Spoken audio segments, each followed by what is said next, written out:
In the meantime, we've got Ford O'Connell here and Jonathan Hoenig on what Republicans do to counter this. You know, there is nothing more, tempting than looking at something that's big and presumably free for a lot of folks, and they love it. And Hillary Clinton knows that will be a big draw of support, certainly in New Hampshire, where she's going to announce it. How do Republicans counter that? Because they're the party of tough love or no more giveaways or no more gimmies. How do they counter? Jonathan, what do you think? Well, Neil, they need to oppose it on a moral basis. I mean, they need to understand that, goodies help no one. In fact, they keep people poor. They keep people needy. They create victimhood. They create parasitism. No doubt, Jonathan, but you could say to a young college person or a recent graduate, yeah, that's all well and good, but I need some help. I'm drowning in debt, and Hillary Clinton's offering me help, and the Republicans are not. What do you say?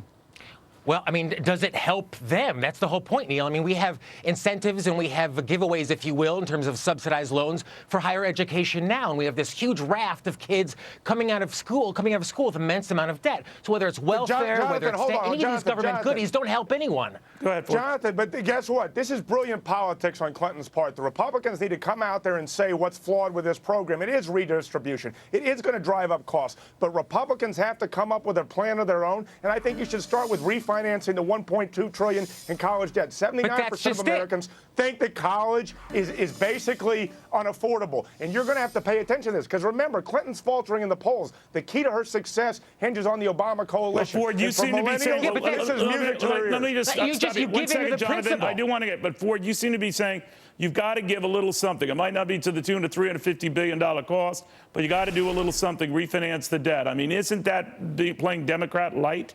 No, I don't think it is playing Democrat light, because we have a very serious problem, and paying lip service to this is not going to cause the problem. It's already exacerbated. We got to come up with free market solutions on this. Well, but if you can do this for homeowners, you're not in favor of free market solution. That's the whole point.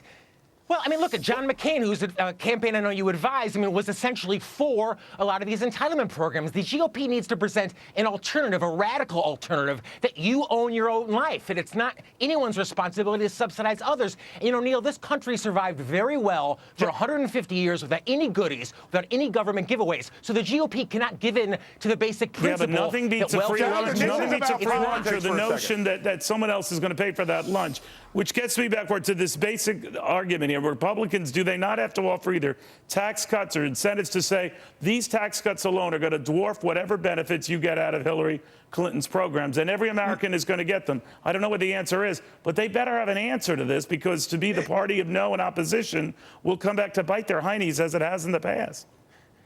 Look, Neil, I completely agree with you. You cannot pay lip service to this. And also, Jonathan, this is also about politics. I agree with you about sound policy, but right now Americans are not on the side of Republicans, and we're going to need those millennials. Yeah, so you're going to have to offer something. You're mimicking them. You say they're not on the side of Republicans, but you're mimicking the left's basically modus operandi. You're saying that welfare, that government goodies are good. We just need to tweak the Excel spreadsheet a little bit more. So that's not what I'm saying, Jonathan. You're completely twisting what I'm saying. I'm telling you about what's going on in the political realm. I want to find that solution using free market opportunities. Let me ask you, but that's the whole point. Government involvement in education and welfare and goodies and handouts at all, that is not a free market solution, but that's what you're advocating, and that's why the GOP continues to lose. But we have Ford, let me understand. You would be open for kids who've piled up a lot of debt to refinance that debt at higher rates. You have to know that's going to bear a cost. It might be a logical solution, because you could say compared to the $350 billion, it's a saver. But are you afraid that that looks like you're trying to compete with Democrats on the giveaway program? Look, you don't want to compete with Democrats on the giveaway program, but at the same time, you have to understand what it is that voters want. They see this as a problem. They see $1.2 trillion in student debt.